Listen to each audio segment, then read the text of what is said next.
Au Sustainable Paris Forum, nous sommes heureux de promouvoir des initiatives à impact positif qui améliorent l'avenir de nos villes. Donc maintenant, nous allons passer la parole à 3 startups que nous aimons beaucoup. Tout d'abord à Laurent Corrodon, qui est le président de Weshgrow. Weshgrow est un maraîcher urbain engagé. Laurent, c'est à toi. Bonjour. Alors, je m'appelle Laurent Corrodon, je travaille chez Weshgrow. C'est une société qu'on a fondée il y a 2 ans et nous sommes des maraîchers urbains engagés, comme l'on dit. On va commencer par un petit rappel, une cause qui est plus grande que la nôtre. On sera à peu près 2 milliards de plus en 2040, ça fait à peu près 100 millions de bouches à nourrir par an supplémentaires. En considérant que ces bouches-là seront principalement des urbains, 80% vivront en ville, et considérant également qu'on exploite déjà 80% de terres arables, il faudrait encore 70% de terres supplémentaires pour nourrir cette population croissante. En réponse à ce contexte, 3 enjeux majeurs. Réduire l'artificialisation des terres, ça veut dire laisser plus de terres arables. Au moment où on sera de plus en plus nombreux, il paraît insensé de réduire l'espace cultivable. Cultiver plus durablement, pour mémoire, l'agriculture, c'est 20% des gaz à émissions de serre, c'est 30% de production qui est perdue entre la ferme et l'assiette. Et enfin, changer d'habitude de consommation, privilégier le circuit court, manger local et de saison, et puis aussi moins de viande. L'agriculture bovine est l'une des agricultures les plus polluantes en France. Alors l'agriculture urbaine, c'est d'abord un mouvement citoyen qui exprime extrêmement bien cet enjeu ou cette volonté de manger mieux et plus local. Ça fait une dizaine d'années que ça existe partout dans le monde. Si on prend l'exemple français, c'est 50% de projets associatifs, et principalement des jardins partagés, des raies de jardin d'immeubles, certaines toitures, où ici la vocation est de mettre les urbains en contribution, d'avoir un moment de ludique et pédagogique autour du vivant. Et puis 50% de ces projets sont dits professionnels, avec des structures économiques, souvent de SAS, et celles-ci sont de plus en plus croissantes. Pour rappel, produire en ville, on ne nourrira pas la ville avec l'agriculture urbaine. Il faudrait 1,5 fois Paris, par exemple, pour la nourrir. Voilà. Mais au moins, on peut attendre peut-être 5 à 10% de sa fonction nourricière. Si on fait un zoom sur les projets professionnels, ils se répartissent partout dans le monde, sur tous les continents. Des projets de plus en plus ambitieux, plus grands, de plus en plus financés par les fonds ou par les entreprises privées. On y retrouve 2 grands segments, des cultures hydroponiques hors sol, principalement pour les légumes feuilles et les aromatiques. On voit ici à Berlin avec Infarm qui a levé plus de 100 millions d'euros, à Londres dans les métros parisiens où on produit également en hydroponie, ou à Paris à la Caverne, dans le 10e arrondissement, où on cultive des micro-pousses avec nous, mais des champignons avec les camarades de Cycloponix, des endives. 1 tonne par jour d'endives sortent de ce parking parisien. L'essor est donc très fort et de plus en plus, encore une fois, productif et proche de nos grandes villes. À tel point que cette lame de fond, on la voit de plus en plus intégrée dans les projets d'architectes. Nous travaillons beaucoup avec les architectes aujourd'hui pour intégrer ces projets sous forme de végétalisation ou de culture dans la ville. Et ça, c'est intéressant puisque ça se mêle aujourd'hui au bâti avec la récupération de chaleur, par exemple, la récupération des eaux de pluie. On essaie de faire que ces projets-là puissent avoir une fonction nourricière locale, mais aussi intégrée de façon vertueuse d'un point de vue environnemental dans le bâti. Alors Weshgrow, depuis 2018, c'est 4 associés, 2 agronomes, Ilia et Simon et Glenn, 2 entrepreneurs. Notre vocation est d'attraper des territoires urbains morts ou non exploités, comme des parkings, des toitures, et les transformer en lieux vivants où on cultive. On aime bien des fermes productives, ça veut dire qu'on ne veut pas que des showrooms, on veut produire et vivre de nos cultures, et puis des fermes financées, économiquement viables. Sinon, c'est un rêve que d'avoir ces fermes à Paris ou dans les grandes villes. On accompagne aussi maintenant des groupes sur l'exploitation, l'installation de ces fermes-là sur leurs espaces. 3 fermes, 4 fermes. On a 2 fermes parisiennes, une en sous-sol à Paris et à Marseille. On travaille ici sur de la culture de micro-pousses dans un parking qui s'appelle la Caverne, près de la porte de la Chapelle.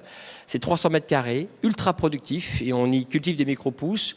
Alors pourquoi ? Parce que ce sont une production qui n'était quasiment pas française, qui était principalement trustée par un groupe hollandais. Donc on s'intéresse ici à une verticalité qui se vend extrêmement bien sur la gastronomie française et qui permet peu d'espace, sans terre, et donc ici on exploite un sous-sol. Cette ferme-là était autofinancée. La seconde ferme qu'on a ouverte, c'est en avril 2018, en partenariat avec le centre commercial Beaugrenelle. Et là, on est sur un toit, un demi-hectare, où on y cultive des aromatiques qui ne poussent pas en France. On a créé ici un modèle intéressant puisque nous avons une ferme qui est autofinancée par ses ventes auprès des restaurants, mais aussi qui s'intègre extrêmement bien avec les clients du centre commercial via des visites pédagogiques, de la vente sur place et des ateliers culinaires. Enfin, on va ouvrir une nouvelle terre prochainement en Île-de-France. Rappelez-vous que Paris était nourri à l'époque, dans le XIXe siècle, par la ceinture maraîchère. Pour terminer, l'agriculture urbaine, c'est une fonction alimentaire, économique, pour le circuit court, environnementale, puisque aussi on rafraîchit les villes, on capte l'empreinte carbone, sociale, parce qu'on crée de l'emploi, pédagogique, on sensibilise les urbains à la filière agricole, et enfin, c'est quand même plus sympa d'avoir du verre dans la ville que du béton. Voilà, je finirai par cette phrase de Fortier, passer de l'agriculture de masse à une masse d'agriculteurs, voilà, chaque parcelle compte. Merci. Chaque parcelle compte. Merci beaucoup, Laurent. Et on ne le redira jamais assez, dès que c'est possible, essayez de consommer local et en circuit court. Donc maintenant, nous sommes ravis d'accueillir Nathalie Boyer, qui est la directrice déléguée de l'association Auré. Auré est une association qui met en place des projets environnementaux au service des territoires. Nathalie, c'est à vous. Tout à fait. Bonjour, merci de m'accueillir. Donc, Auré, c'est un vieux réseau d'environnement, puisque nous sommes là depuis 1992, 200 membres. C'est une association professionnelle et nous travaillons en ce moment, parce que depuis 92, on a changé d'action évidemment, sur 3 priorités: biodiversité, économie circulaire, reporting RSE et ancrage local. C'est un réseau, comme je vous disais, mais qui permet d'avoir des outils, en outils, de réaliser des livrables, des groupes de travail, des clubs métiers, beaucoup d'expertise, beaucoup de travaux aussi sur avec les ministères et avec l'ADEME notamment. Alors aujourd'hui, on m'a demandé de parler d'un des sujets, puisque l'économie circulaire, c'est un sujet large. On m'a demandé d'adresser économie circulaire et enjeux de la ville durable. Donc en termes de méthodologie, on a commencé par croiser les 3 grands flux, les 3 grands enjeux de la ville durable avec les 7 piliers que vous connaissez tous de l'économie circulaire. Donc évidemment, il y a les flux. Donc comment mieux organiser ces flux, que ce soit l'énergie, la mobilité, l'alimentation. L'économie, comment mieux consommer et mieux produire, et les usages, comment mieux les concevoir et comment mieux les utiliser. Et en face, vous voyez les 7 piliers que je ne vais pas vous redire, tout le monde les connaît maintenant, de l'économie circulaire. Mais à titre d'exemple, quand on croise approvisionnement durable et flux, on va regarder les matériaux biosourcés, l'approvisionnement. Quand on va croiser l'éco-conception, on va regarder comment anticiper la déconstruction d'un bâtiment afin d'assurer sa démontabilité. Alors les travaux d'Auré sur aménagement et urbanisme et économie circulaire, ils ont démarré à travers un groupe de travail qui a fait 4 focus thématiques: foncier, bâti, énergie, alimentation, économie circulaire. Et nous avons, avec Indigo et pour l'ADEME, accompagné une dizaine de territoires qui voulaient tester des projets, qui voulaient intégrer ce principe de l'économie circulaire sur leur territoire. Ça a donné lieu à 3 livrables. Ils sont accessibles, c'est pour ça que je vous les ai mis dans la slide. Le premier, c'est l'animation d'une plateforme d'échange qui s'appelle Expérimentation urbaine, qu'on est en train de rénover pour l'ADEME, et 2 livres blancs. Un livre blanc qui reprend les focus que je vous ai cités, un atout pour l'aménagement durable du territoire et les retours d'expérience, et un guide beaucoup plus opérationnel avec des outils et des retours d'expérience qui s'appelle une démarche des outils pour construire son projet. Alors on ne s'arrête pas là. En ce moment, on est en train de faire les circuits de l'économie circulaire pour l'ADEME et pour le ministère de la Transition écologique. Alors vous pouvez aussi participer à ces circuits. Il y en a 5 qui sont prévus. Et évidemment, c'est continuer à animer la communauté de travail urbanisme, aménagement, économie circulaire.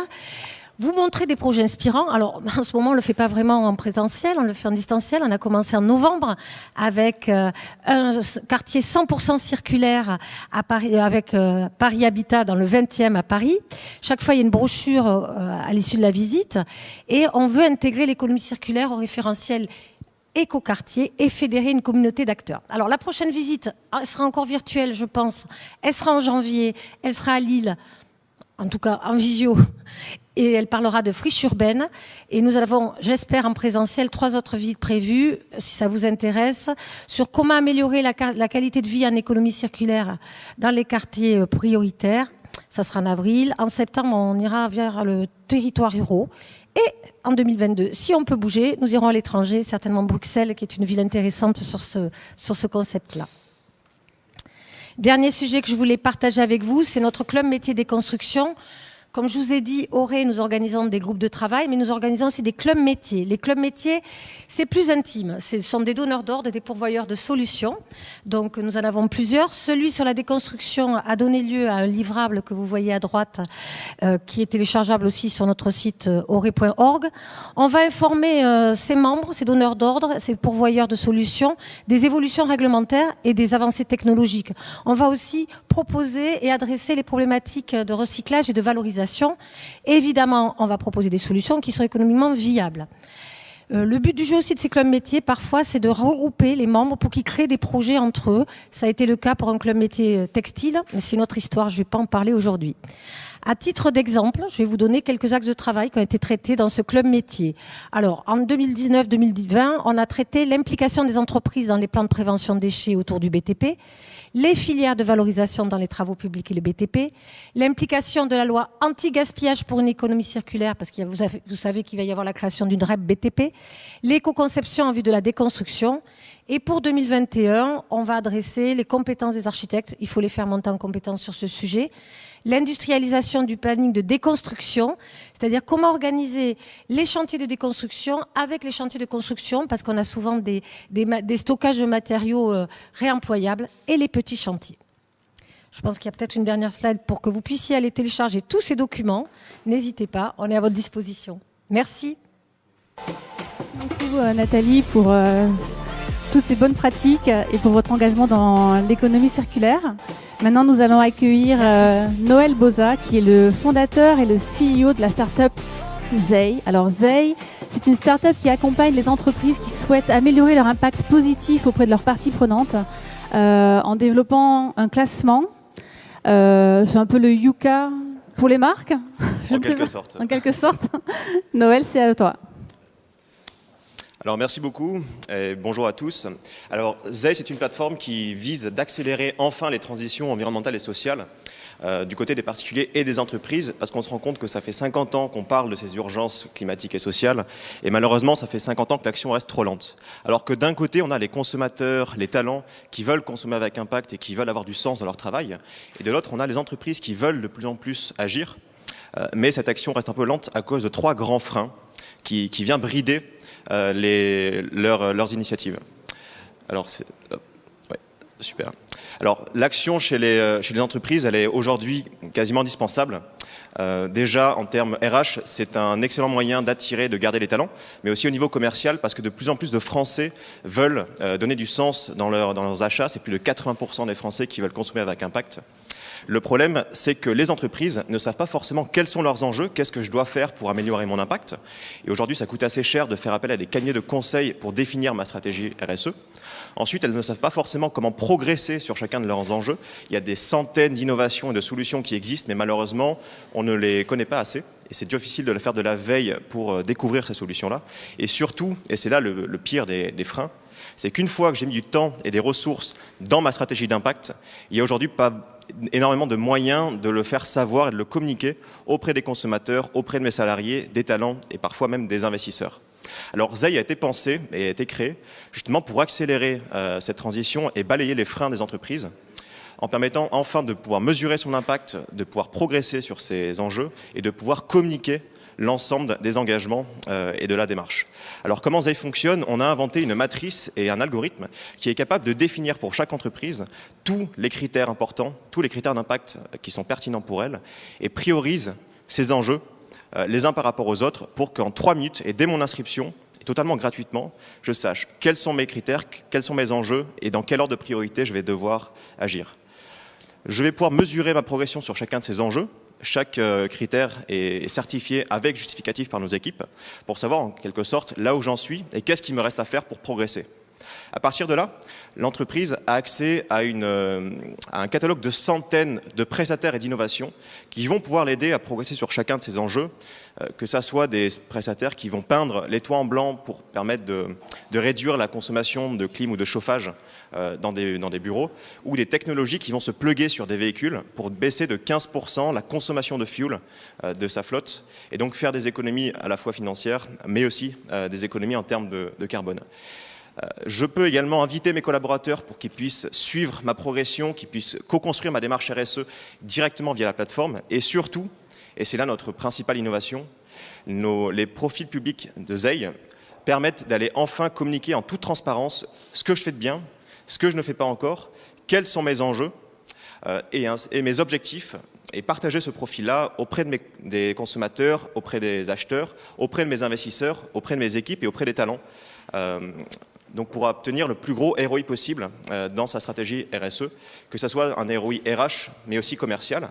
Et donc nos profils et nos scores sont aujourd'hui partagés sur des job boards, sur des sites de recrutement, sur des marketplaces digitales, ou justement des applications consommateurs comme ScanUp, qui est le concurrent direct de Yuka, pour que les données RSE et les données d'impact soient accessibles au plus grand nombre de consommateurs, d'acheteurs et de talents possibles. Et aujourd'hui, c'est presque 2000 entreprises qui sont déjà sur ZEI, qui partagent leurs engagements, qui progressent via la technologie, notamment des grands groupes qui vont piloter l'ensemble de leur stratégie RSE directement via la plateforme. Et grâce à ZEI et grâce à la plateforme qu'on a développée, une entreprise qui s'engage va enfin pouvoir communiquer auprès des consommateurs. Les consommateurs vont enfin pouvoir favoriser une entreprise qui s'engage pour créer un cercle vertueux entre l'offre et la demande et faire en sorte qu'une entreprise qui ne s'engage pas dans 10 ans ait perdu ses parts de marché, ait perdu ses talents, pourquoi pas ses investisseurs, et donc forcer l'ensemble de la société à enfin progresser sur les thématiques environnementales et sociales. Alors, mot de la fin, ZEI est 100% gratuit et c'est adapté à toutes les entreprises, du boulanger du coin jusqu'à une grande banque internationale. Donc on peut y aller, c'est open bar.